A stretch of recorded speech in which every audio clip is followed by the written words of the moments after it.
Welcome back everyone, and thank you so much for watching. We got us another bike project on the channel, and this one, I'm kind of looking forward to this one. I think this one's it's going to be a lot of work, but I think it's going to turn out pretty well. But let's just kind of dig into it and do a walk around and see what all we got to take care of. So what we got is another 1997 Sportster. 97 must be a thing for me because this is the third Harley-Davidson from 97 I've had in here. But this is somebody's project that was never finished. So just kind of high level. Again, 97. Don't know for sure if it's factory 883 or 1200. More on that in just a moment. But the story on this bike is the gentleman I bought it from, a little walk around here. He bought it from a buddy of his that was using it as a bobber project that never got finished. His buddy lost his job, unfortunately, had to sell it to him. And then the second gentleman left it in what I would call a barn or a shed or almost like a pole barn or something like that, where it just sat, and you can see there's just a lot of dirt. Hard to see probably on this camera, but even the belt's got dirt, wheels. No idea on the mileage, no speedometer, but looking at it, it doesn't look like it's a high mileage bike. I think it's just been sitting. So, but it was their bobber project, and we are going to finish it. And not only are we going to finish it, we're going to make it look a heck of a lot better and probably do some real rough painting on this little fender in the tank. So we're just going to kind of go around here and just kind of see what we got. You can actually see here the fender has been chopped up, as well as the struts have been cut off. Actually, the second gentleman is the one that mounted that fender up, and he did a really good job. There is some trimming. You can see the fender's right here that we're going to have to do, because on the other side it is about maybe 2 millimeters from the sidewall of that tire. So we're going to trim that up, smooth it out, make sure that we're not getting any rubbing. You can see it's been lowered, those shocks. I don't even think those shocks shock anymore. That's probably, you might as well just make this rigid, but we're going to leave them on it. The pipes are actually Vance and Hines. They were the same type of pipes that were on a previous white Sportster I had in here. But these have been painted, and I'm not a big fan of rattle canning pipes. I don't like it. I thought about wrapping them, which would look really cool on this bike, but the problem is you've got heat shield here, and then you've got this end section, muffler section, we'll call it, on the back. It just wouldn't look good. So we're probably just going to high temp those and finish them. We'll take the shields off, and we'll take the actual muffler, whatever section off, and paint those. I would like something different on here for looks, but Vance and Hines are quality pipes, so we're going to leave them on. Has that nice Lapera seat. That's pretty cool. That's actually relatively new. So the engine. Now, was told this is a 1200, but there's a few things that look odd to me. Number one, you can see it down here in the color, and also you can see it on the other side. The motor case is the satin or the gray. The rocker boxes are polished, cam covers polished, as well as the primary covers polished like an 883. However, you've got black cylinders and you've got black heads. My thought is somebody put a 1200 kit on this and swapped the heads, as well as putting this S&S Super E-carb at the same time. The good news is I see no leaks, no base gasket, no head gasket, nothing. So hopefully this thing will fire up, because no, we can't see it run, and it'll do its thing, but I don't know for sure. So that's more steps to come. Did roll the bike in gear, and you can feel the compression of the motor, so the motor does turn, but we'll just have to know more once we get some power to it and all that. The front end here, walk around, it is, I don't know what that white stuff is on there, but it is dual disc, as well as these preload adjusters, which I have never dealt with. So I'm going to research those a little bit, or I might just leave them alone. So that's where the mysteries are on this bike. It's a dual disc bike. I seriously doubt somebody swapped it unless they swapped the front end. And the motor looks like it's patched together. So again, more mysteries. I want to say it's a 1200, but I think I'm going to run the VIN through and see.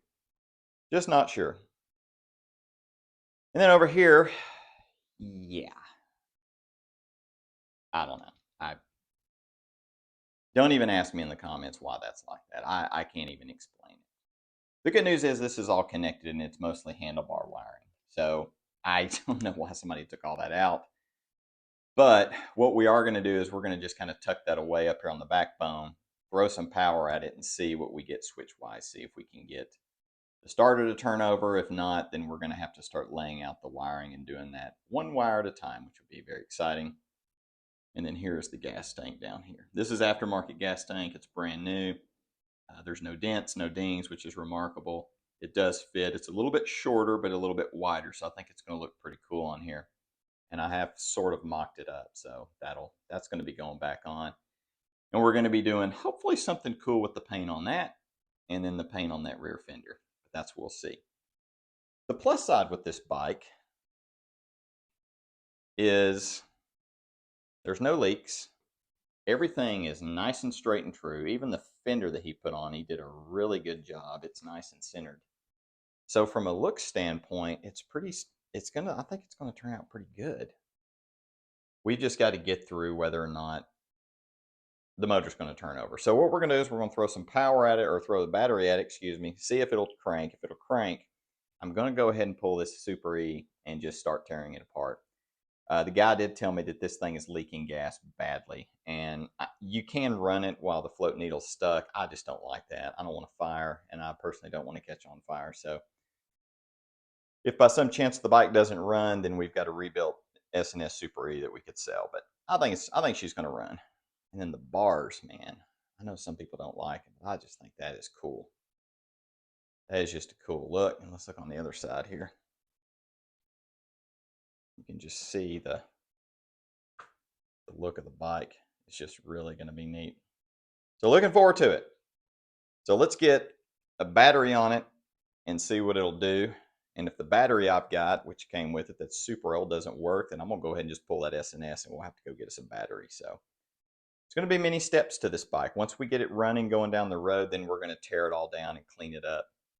Try to make it look as new as possible, which is not possible, but we're going to try. We're going to go ahead and attack this carburetor and get this thing removed. First, we got to get this intake or breather assembly off. By the way, if you're ever looking for kind of a cool breather setup, these S&S's are pretty good. They're pretty robust. There's a few things I don't like about them, and I'll point that out in a minute. But they're all in all, they're pretty good. They're also pretty simple carburetors to work on. But I do prefer CV. That's just me. But let's get to it. It has been a long minute since I've worked on one of these, but they're pretty simple.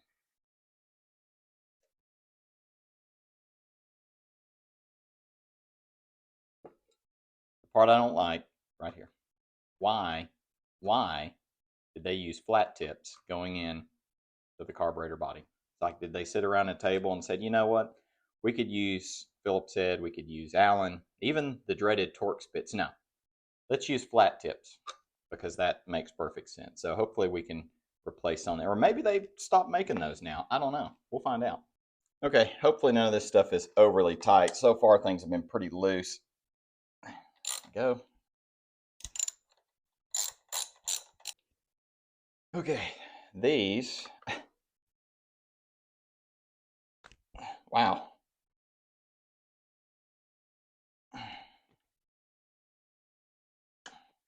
Okay, well, crisis averted, I guess. This should pop off. Yeah, there we go. Oh, I got to get that off of there.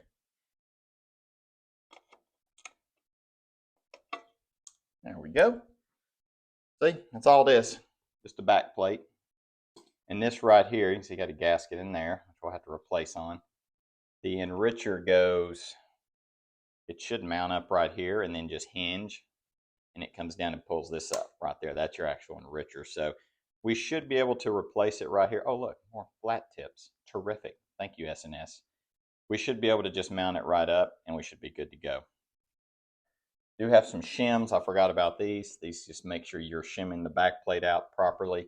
Since this is not, since your CV is mounted on a rubber boot, O-ring, whatever you want to call it, on the intake, you have a little wiggle room and free play. So like, for example, when you're putting this back plate on, if I did it right, it'll move some. This is solid mounted, so it has to be shimmed solid. So the good news is your carb is on there. There's two Allen heads on the top and bottom we have to remove to pull it off, so it's pretty easy.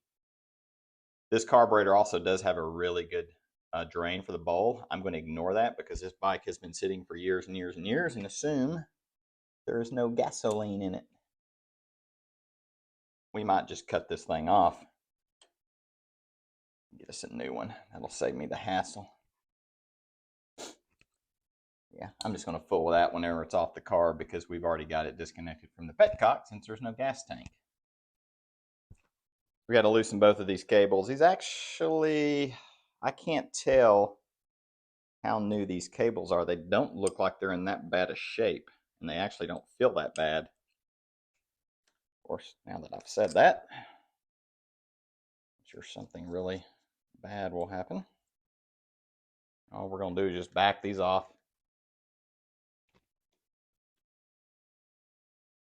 Yeah, that one's wanting to come out. That's something to note there. If that little snap ring on this is busted, we might have no choice but to get a new cable. Okay, we're going to see if that'll do it for us. Okay, so you got the two bolts. We got one up top right here and one down on the bottom.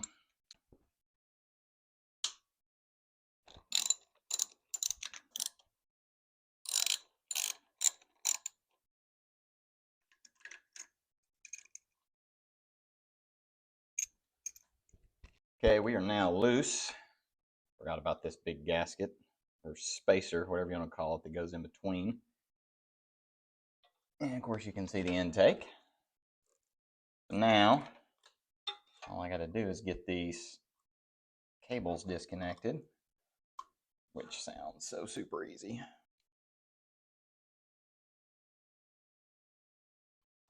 There's one. And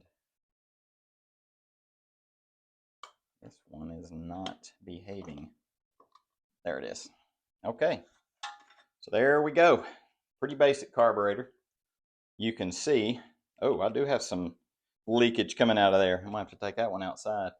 But you can see how these are just completely dry rotted. I don't think this carburetor's that old, but I do have this I can replace. This I can probably reuse. It's just a vent line. I'm not as worried about it, but we're going to take this outside real quick and check it. Oh, yes, and I forgot. Flat-tipped screws on the bowls. Thank you, S&S. Yet again, the gift that keeps on giving. But we're going to go get this stuff off here and get it on the bench, and we'll just kind of show you guys once we get this sucker apart what it looks like. But again, these S&S, there's not much to them. They're a pretty basic old-fashioned car. Very robust. You can even see here where the idle mixture is. You can literally either easily get you a Phillips head in there from the top, even when you're sitting on the bike, or you can actually, if you're brave enough, you can get down in there and adjust it by hand. And then there's your idle speed right there. So everything is pretty simple, but it is not a diaphragm carb like a CV. It's just an old-fashioned butterfly. The carb is off and apart. It's sitting up here on the, if you can call it the workbench. So there's the main carburetor body. Here's the bowl. Here's the old, I'm going to replace that. That's awful. Here's the old line, and then of course the bowl screws. You do have one that goes up through the accelerator pump that holds it, that also mounts the bowl to the carburetor body. But that came out pretty easy. Little pro tip, if you're ever trying to get these off and these flat tips are wallered out, if you can get you a small pair of needle nose vice grips on it, it'll pop them loose. That'll help you to kind of save on the screws. But we didn't have to do that. So on this carb, just a little quick S&S lesson here. These are very simple. So on the main carburetor body, you've got intermediate jet, main jet right here. Easy to get to. And here's the gasket, which we'll be replacing. And then here on the bowl, you can see, I can get down in here without the light hitting us. This spot right in here is where that needle goes, float needle, to shut that gas off when it comes in. And as you can see, that's right where the gas comes in as well. So we're going to replace that at the same time. Looking in the bowl, it's got dirt. You can see there's some dirt down there on the bottom. I'm going to remove that cap or that drain plug. It's not horrible in here. I think it's just a victim of sitting. That's all. But it has been ran. It's definitely been ran. So I'll remove this real quick. This is the drain. I should have done this whenever it was still on the bike. You can see there's dirt in there. But here's the cool thing about an S&S. This is the one thing I like about them. This right here, this opening, you see my finger, that's the drain. and then here's the main. You can get to the main jet by simply pulling the plug on the bottom of the carburetor. So you can do main jet swaps on the fly. Very easy. Also, you can, if you can get a short stubby screwdriver in here and you can get to these bowl screw holes, say that right, you can drop this bowl and replace your intermediate jet pretty easy.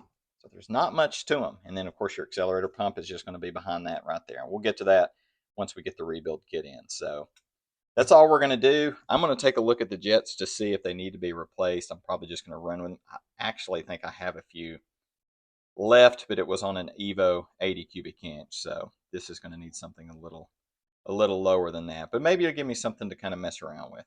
So we're going to get the parts ordered up for this, get this thing back together, and hopefully we can get this bike fired up. It'll take us a while, but we will be back with you guys right away. Slight change of plans. We do not have the carburetor yet, but we do have that. So this will be the first time that a actual hot or live battery has been hooked to this bike. Probably in about 3 to 5 years would be my guess. So what we're going to do is we're just going to see if we got any kind of stuff working on this. If so, we're in great shape. If not, then we got a lot to do. So let's see what we get here. If I could get a hold of it. Ooh, we got headlight. All right, so let's see. Yes, it's hanging down. Do we have high-low beamage? Oh my goodness, you got to be kidding me. All right, so we got high-low beams. No need for signals. Who cares? What do we got here? We're on. Yes, it's in neutral. You have got to be kidding me. That is outstanding freaking news. Okay, I got to do that one more time. Wonderful. So what that means, my suspicion was somebody removed this to take out the wires they don't need, such as signals, and also, of course, the rear's back here. You can see these plugs going to the tail light and signals, which, yes, I do need to get a tail light. I'll just do a side mount, tag mount with all that. But now all I got to do is just tidy these up. So we are in great shape. I do believe once we get the carb on there and throw a little gas down the yap, I think that it's going to bark off pretty good. So we will reconvene there and see if we can't get it started. Oh, one more thing. I did figure out, I know I said I was unsure what model of Sportster this was. I think this is a 1200S that they called it. And I don't know exactly what all years they offered this, but that explains the dual disc as well as floating rotors. So the floating rotors were from the factory, I'm pretty sure. And even on the rear, we've got floating rotors, which is just freaking cool. And it explains the adjustable preload on these. And based on what I could see, the 1200 for those models did have a gray or satin or whatever you want to call it case with the black heads and black cylinders, but then you got the polished rocker boxes. It's almost like they did a little combo between the two. But anyway, so that confirms this is a 1200, but that is good news. So once we get that carb back in, we're going to get right back to it. We're going to get to this carburetor now. We're going to clean it up and see if we can't get some new float bowl gaskets on it, replace the accelerator pump and all that, and get it back on the bike. You can see that this carb's been cleaned up a little bit, and all I did, I probably should have done this on camera, but all I did was just use some regular, just whatever cleaner I had in the garage and a toothbrush, and then I ended up actually putting a little polish on the top of it. And you can see that Super E is ready to go. Show a few other angles of it here. Even did a little polishing in there. Isn't that crazy? But we're going to get it dirty again whenever we run brake cleaner and all that on it. But that's okay. It'll polish back up. But, you know, do you need to clean them like this? No. But you figure that the bike, or the carb's going to sit on the bike like this. You're looking down on it. The tank's right here. It's nice to see a clean, kept up carb. It just makes the whole bike look good. But we're going to take all this stuff apart. Got to love the flat tips. There we go. So what we're going to be focusing on is we are going to remove our jets. We're going to remove this gasket, of course. Right in here is they call it the float needle. I've seen needle jet, blah, blah, blah, whatever. We'll have to remove that screw, pop that out, and replace that needle that's in there, because it's just what happens is, and if you don't know how these work, what happens is this is the bowl. It sits on the bottom. This is the float. It's no different than a float on a toilet. Gas fills up, and then as it fills up, it pushes that needle jet down in there. You see it right there, right by the end of my thumb. That seals it up, and that keeps gas from pouring in. It's that simple. So if you ever have gas overflowing out of your carburetor like crazy, I guarantee you that's what it is, and it is a super cheap and super easy fix. This is your intermediate jet. Yes, a lot of this stuff's already loose. We'll get our main out. So on these, you want to take your carb cleaner or your brake clean, whatever you've got, blow these out, make sure they're clean. Usually you can tell by looking at them. You want to check all your passageways that you can. Just get in there with the carb cleaner. This carb is actually in pretty dang good shape. It had some dirt in the bottom, but that was just in this little plug right there. So we'll clean all that up. The thing I mentioned about this bike, let me see if I can orient it correctly, is I think I mentioned that this was the idle speed. That is incorrect. This is the idle speed over here where your cables actually hook up.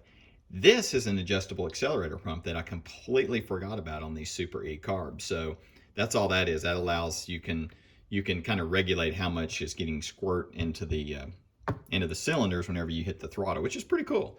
It's a pretty cool feature that S&S has. But we are going to go take this outside. We are going to brake clean it really good. I'm not going to take the camera out there because it feels like the surface of the sun. We're going to go out there and clean it out, bring it back in, and we're just going to put it back together, and that's all we're going to do, guys. We're just going to get the new parts in, and we're going to see if we can do a little testing on the accelerator pump. If possible, you can do that on CVs, but I'm going to see if I can do that on this one just to make sure it works.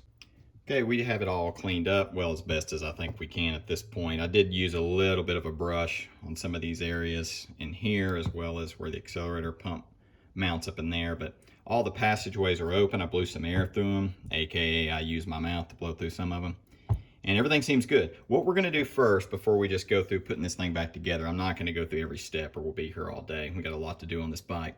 But what we're gonna do first, which is kind of cool, and I'm gonna show you guys, is I do believe we can test on this accelerator pump before we put it on the bike. So the way these work is you've got the arm that comes straight down through here, like this, right? What that does is that makes contact with this diaphragm. All that diaphragm's doing is it's picking gas up through this opening right here, this hole. It's pulling it in through there. It's funneling it. I know this is a lot to follow. It's funneling it. Don't want that to fall. Through this opening here, which, by the way, you better make sure those are cleared or you'll never get accelerator pumpage. And then it's shooting up out of this opening. And this opening is right up in the, I got a piece of dirt in there. It's right up in this spot right back behind there where that emulsion tube pops up. I think it's an emulsion tube. So what we can do is we can literally just fill this with a little gas and just push on that, and we should see gas shoot out of that.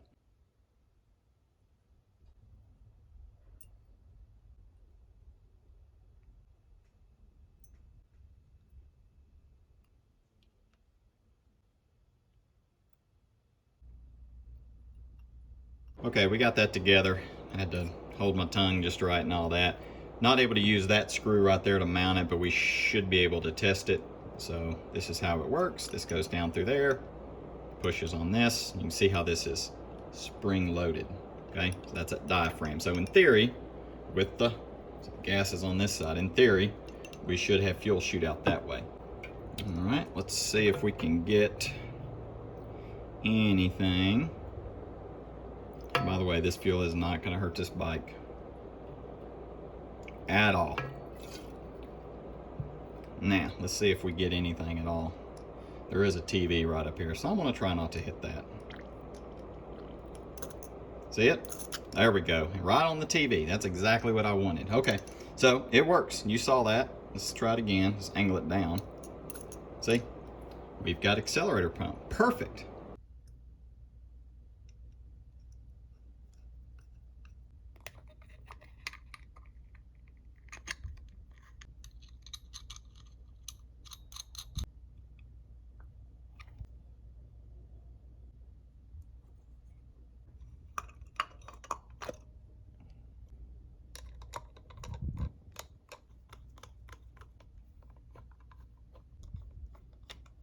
Okay, there we go. We are good to go. So we got the new float needle in there. So hopefully that'll keep it from leaking. Accelerator pump works. Honestly, guys, I think the accelerator pump and jets were going to work fine regardless. I just wanted to clean it up because it's always a good idea. Plus, we needed to get to that needle, that float needle. But we are in good shape. We actually got a new tube for the overflow, which is really cool. And we will get this on the bike. Now we're going to move on to the gas tank because we do need to put a new fuel valve on it. Unfortunately, the other one was just completely seized up. So we'll switch over to that. And then after we get the gas tank ready, we're going to kind of lightly mock that stuff up and see if we can't get that motor to make some noise. We're going to get to this petcock on this tank. Well, fuel valve, whatever you're going to call it. Whoever named these things petcocks a long time ago should, you know, whatever. It's a great name. But we're going to replace it, and we're going to use this high-end unit. And the reason we bought this is because, well, it's the cheapest piece of junk that they had in the catalog. We're going to try it. I've used the cheap ones before. This one, unfortunately, just does not turn. It works, but it does not turn. So we're going to pop that out, get the new one on, and use this high-end tool right here. I don't think this thing is that loose or that tight because it actually moved on me a little bit when I was removing the tank, which was odd. Let's see. Oh, yeah, that's perfect. Pretty much done. A little bit of junk. So we might, I might need to get something in that tank. It's not bad, but man, I hate to let more of that crap get in that bike. With the magic of editing, we have the new one on. That was like super instant and quick. But unfortunately, in looking at this mess right here, this stuff is all in that tank. So this kind of stinks.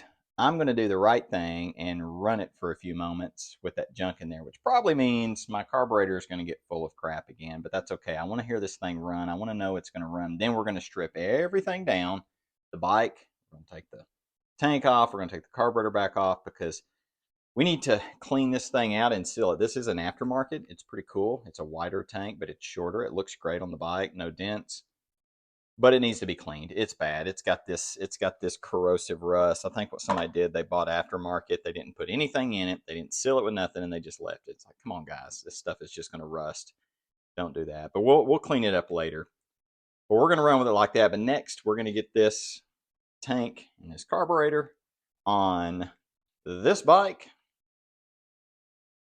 so we can hear her bark off. And if it'll bark off and if it'll run, then we're going to drop the fluids and start going from there. So we're going to get to that next, and hopefully we can hear some sound out of this thing for the first time in quite a while. We are going to get this carburetor kind of, I don't want to say mocked up, but we're just going to kind of put it on there as lightly as we can just to get this bike running. You can see this is probably the cleanest thing now that'll be on this bike. We are going to go ahead and hook up this throttle cable first. I do not have the idle cable on there because there's something wrong with it. I got to figure out what's wrong with the clip that mounts it up into the switch housing, but we can look at that later. Technically, you only need the throttle cable, but the idle one is there for safety.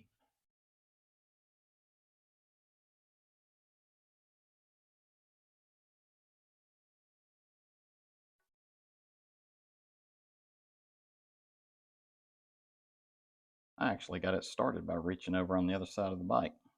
I don't know what I like better. I don't know if I like the fact that S&S carbs are mounted with bolts or that CV carbs just slide on the manifold. Okay, we have it mounted, but I did not route my fuel line the way I wanted to while I was mounting the carb. I hope I don't break anything doing this.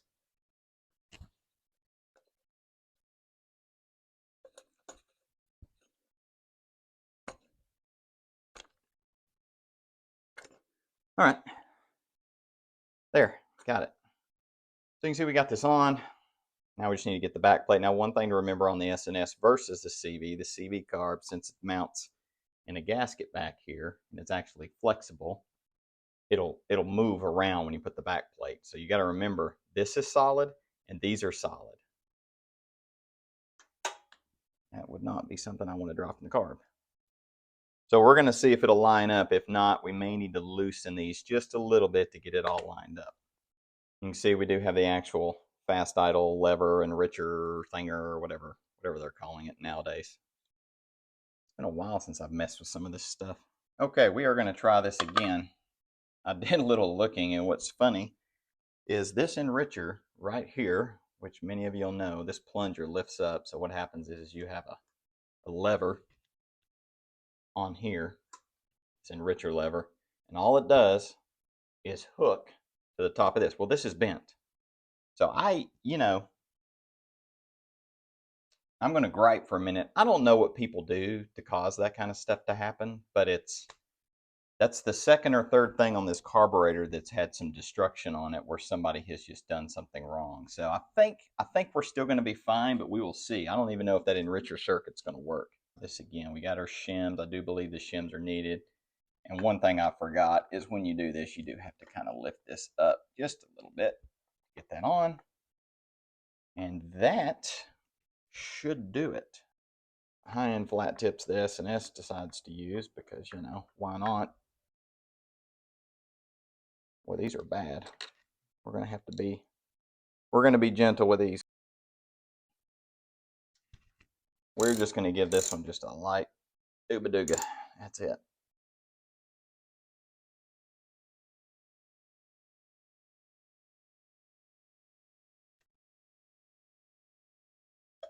There is a trick while I'm fighting this freaking tiny little hose. And so what this does is this just connects the crankcase breathing, basically funneling it into the carburetor.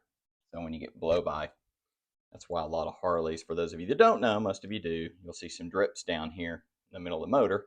That's just blow by. That's not anything leaking. And usually it's probably because people overfill these a little bit, but that's okay. A little trick you can do, I did this on an old chopper and I'm sure it's not appropriate, is take you some pieces of hose. Just get you whatever size hose works here. It can be like heat, it doesn't have to be fuel line oil, it doesn't have to be fuel or oil rated, although oil rated would probably be smart. Get you a T fitting right here in the middle. And then you just run you another line down to the bottom. You can buy that stuff at Home Depot, Lowe's, any of your home improvement places, hardware store, for dirt cheap. You don't have to pay a breather relocation kit. You could buy the whole thing and cut it and make it for maybe less than 10 bucks.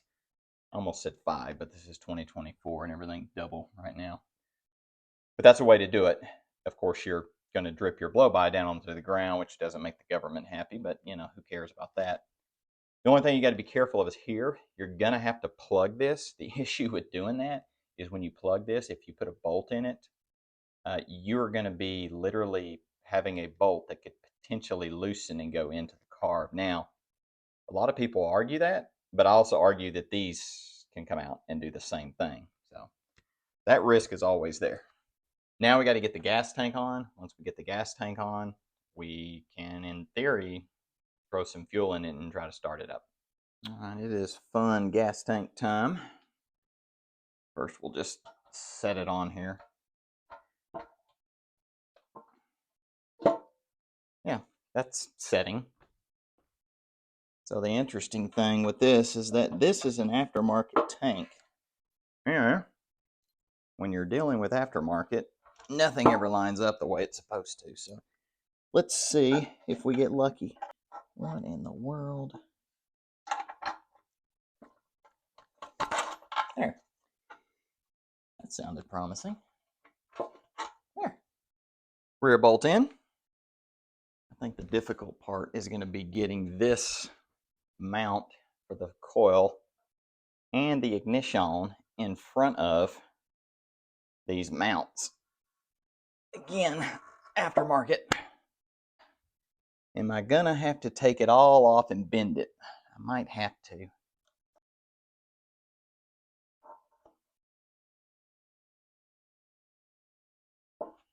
All right, I got them both started. Got this one on camera. That one I actually had to do some motivational alignment, but it went through. A little tip there. Take you like a screwdriver and just run it all the way through. That'll align everything so you're not boogering up your threads on your bolt. That's exactly what it did.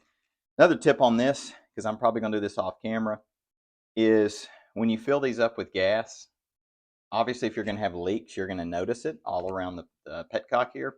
What I like to do, instead of just going ahead and hooking up the main line going to the carb, take you another line, even a funnel, anything that you can get under this and have it just sitting kind of down below in the gas can. When you start pouring in, if it starts dripping, just turn that thing to reserve and every bit of that fuel will drain out. And at least that way you don't have a tank with maybe a gallon or so of gas in it just sitting there leaking. If you're running a vacuum operated petcock, you're not completely in trouble. You're just going to have to provide vacuum to it. But I would avoid those if you're doing custom work. Just my opinion. They're just not necessary and they are a pain. But that's on. Carbs on. Let us tidy this gas tank up and then hopefully we're close to, fingers crossed, startup moment here soon. We are now going to try to fire this bike off. First time in quite a while. I think we've got everything good. So we got the tank on. We got the petcock hooked up. We have gas in there, about a gallon. No leaks. I did fill up the bowl last night. No leaks there. We also do have accelerator pumpage. I can actually take that off for now. We got that ran. We got nothing on the exhaust. No lines on the exhaust since it's all mocked up. We should be in good shape. Plugs they look okay-ish. But let's give it a whirl. Let's see what she'll do. There is enough oil in the tank. The oil's actually in pretty decent shape. I did top it off a little bit. I don't know if any oil would have leaked into the bottom end, but we're going to crank it over a few times and then try to actually light it off. Like I said, all we're looking for is about 15-20 seconds maybe, just to hear it run, and then we can move from there. But let's get this camera in stand and see what we can do. Okay, so I think we're in good shape. Let's go ahead and rotate this over a little bit and see if we can't move a little oil. I wouldn't be surprised if it pops off a little bit simply because there is gas in the bowl and there may be some more left in the cylinders, but let's see what we get.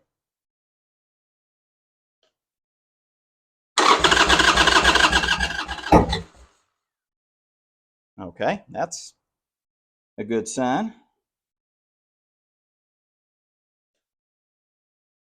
Let that gas fill up. And pull our enricher up.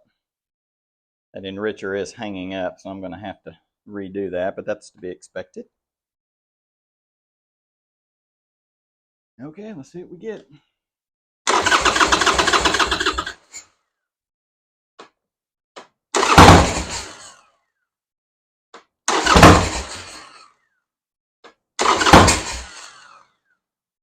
Odd.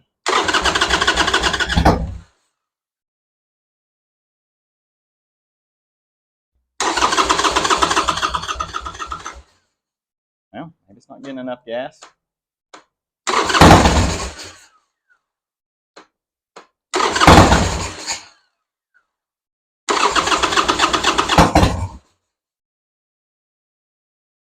I'll let that sit there for a second. It's wanting to.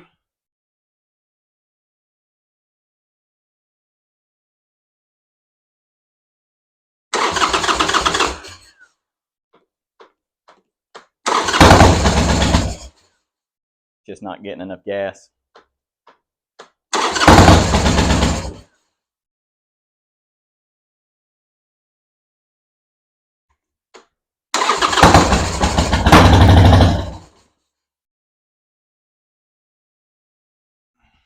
Okay, so she is trying to bark off. We're going to check a few things here. Go ahead and lower that down. I need to check my accelerator pump settings. Let's see how much we're actually getting in. I don't know if you can see it. And we're getting a decent amount. Could be those plugs. I might pull those again and try some other plugs because it's just not wanting to fire off as easy. Okay, so take 2 of what's probably going to be 500 takes.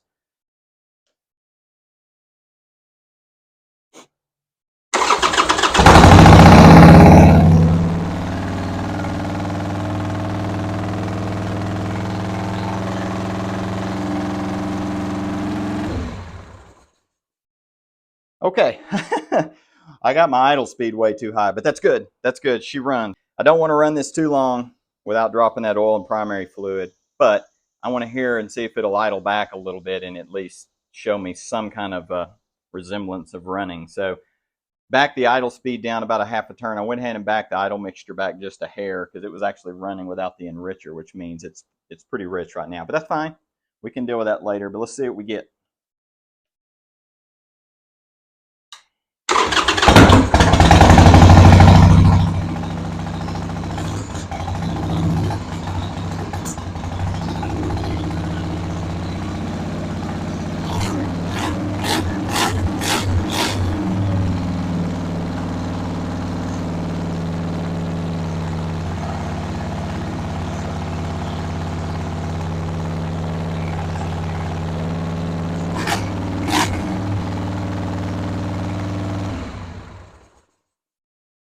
Well, that is out freaking standing news. Guess I could go ahead and turn it off. Ruin that high-end O'Reilly battery that I've got. But yeah, she's idled up a little too much. I think she's running a little too rich. The enricher actually wasn't working that great, which is interesting. So I don't know if I've got anything funky going on in this car, but we will find out. But the motor runs, electrical runs, ignition runs, everything on this bike runs. So yeah, we're going to leave it at that. We're going to go ahead and drop the oil because I don't want to just keep running this bike. I don't want to keep running this bike on that old oil, not having an oil pressure light or an oil pressure gauge or anything like that. I just don't want to do it. We have good plans for this bike, and this motor's way too cool to be doing all that. Turn that off. But good news. Good news, it runs. We'll just have to finish out the rest later.